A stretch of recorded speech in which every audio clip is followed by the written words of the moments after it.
Hello, and welcome to my second recording of Channeling Hope 1111. Welcome back if you were here for the first one, and if this is your first time finding me, welcome, new friend.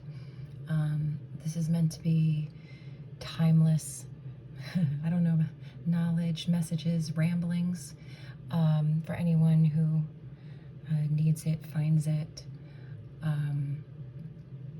God has kind of told me to make these recordings, and then whoever needs to hear it will find it.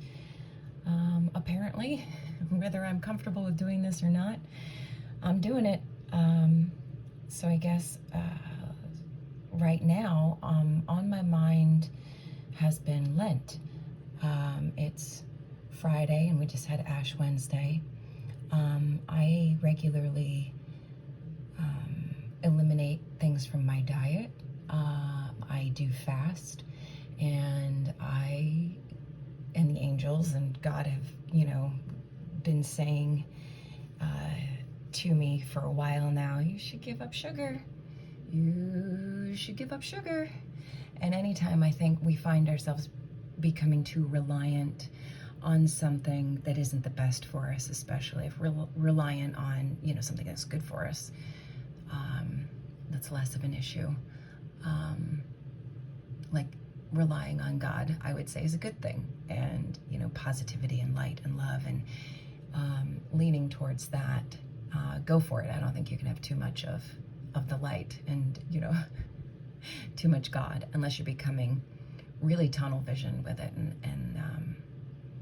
I feel like you can rely too much on the Bible and getting into the minutia where you're taking the words verbatim. And I mean, this is something that was written by man's hand and given to us, and it's been interpreted over and over through the years by man. And like I've mentioned before, man is innately flawed. So you really have to look for the larger meaning. It's not supposed to be word for word, in my opinion. If it makes you more narrow-minded and judgmental, and you're finding that you disapprove of others and you're feeling anger and hatred, then you're missing the point. God is not anger and hatred. He's love and light and forgiveness. So the message really is, like, if you just look to Jesus, the message is really simple, be a nice person and look for God, listen to God, live in the light, live in love, and share that and spread that, amongst your fellow man and fellow creatures on this planet. And, take care of the earth, take care of the animals, take care of humans, wherever you can, and take care of yourself. Loving others and being kind to others is wonderful. We also have to start with ourselves and being kind to ourselves. And like, how many of us have negative self-talk? It's pretty much everyone, at least partially.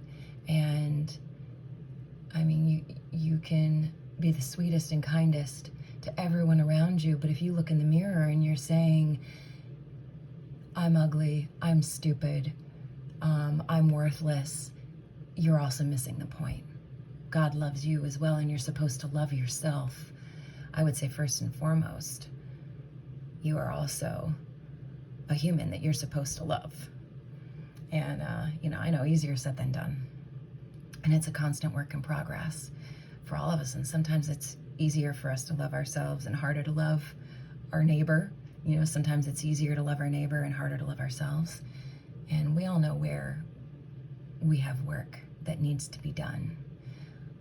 We all know, what foods are our weakness, and maybe we like pizza a little too much, and think about it a little too much. For me, it's sugar, for sure. And it's highly addictive. So it's a constant struggle. And when I find myself, like, I also have autoimmune disease and some health issues, and it's exacerbated by sugar.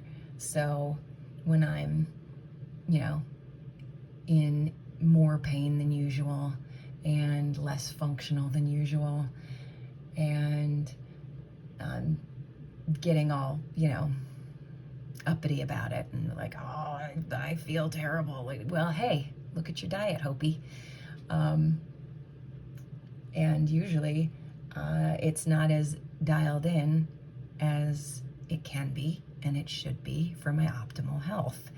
You know, I can get away with, you know, treats here and there every once in a while, but when I'm regularly using, you know, a little too much sugar in my morning coffee or tea or whatever, if it's Easter or Halloween and maybe there's, you know, more candy around, or, you know, Christmas, you're gonna have baked goods and stuff like that. And we all slip up. We all, you know, we're not perfect, obviously. And, you know, perfect is boring, so don't worry about that. But you need to be mindful of, you know, where you're slipping and what's taking a little too much precedence over you. And if you're waking up thinking about, you know, your morning cup of coffee with 2 teaspoons of sugar when it should really be a small 1 teaspoon, you know, something like that. It could be anything, but you know what it is. Just start looking at those things and be mindful of that. And I was thinking with Lent, I'm like, all right, I've noticed, you know, more pain and all this stuff, and I've been saying for a while, and the angel, hey, you need to back off the sugar. And God's like, hey, you know what you need to do. You're not doing it. It's your own fault. And I'm like, yeah, I know. And then eventually I listen, you know. But this is what I was talking about. when you don't listen to, you know, what God is telling you, what the angels are telling you, they're going to make life more difficult. And in this instance, it's, you know, I'm not listening to backing off of the sugar, so my health issues are getting more difficult, and life is more difficult to get through on a daily basis. And Lent, I feel, is, you know, a great time to back off of the sugar, and I'm going to eliminate it completely from, you know, obviously no candy and stuff like that, and baked goods, no cookies, but also going down to my black, not coffee is what I call it, because it's brewed cacao, but on the package it says it's not coffee, it's cacao. I switched to that a while ago because it's got great health benefits, and I can stand putting way less sugar in it than coffee and tea. My coffee is like candy coffee, and my tea is, you know, pretty much the same. There's a decent amount of sugar that I put in those things to make it something that I really enjoy.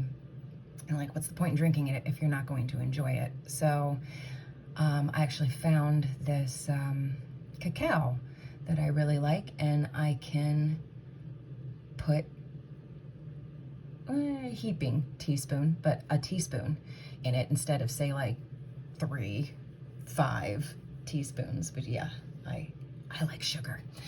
So anyway, yeah, and I've noticed that made a big difference in my health, just switching to that, and I like the taste of it with 1 teaspoon. My teaspoon was getting a little bigger, and a heaping teaspoon, and then kind of an overflowing heaping teaspoon, and now I'm noticing, this is where this all started, it was like, I'm using a little too much sugar here. And your taste will adjust to more and more sugar and sweeter things. I've also given up sugar before. The first time I switched my diet and went off of sugar, I just did it cold turkey. I didn't think about it.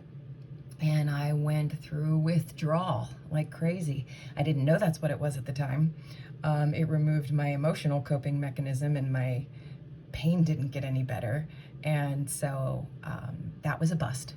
And I stopped that diet. I think it was like a raw food diet, fruits and vegetables or something. Not even fruits. I don't remember. But it was no sugar. And my doctor or somebody was like, you were going through sugar withdrawal. You're like, if you're used to eating a certain way, you know, and you just go cold turkey, you're gonna feel it. So now I know when I do these things.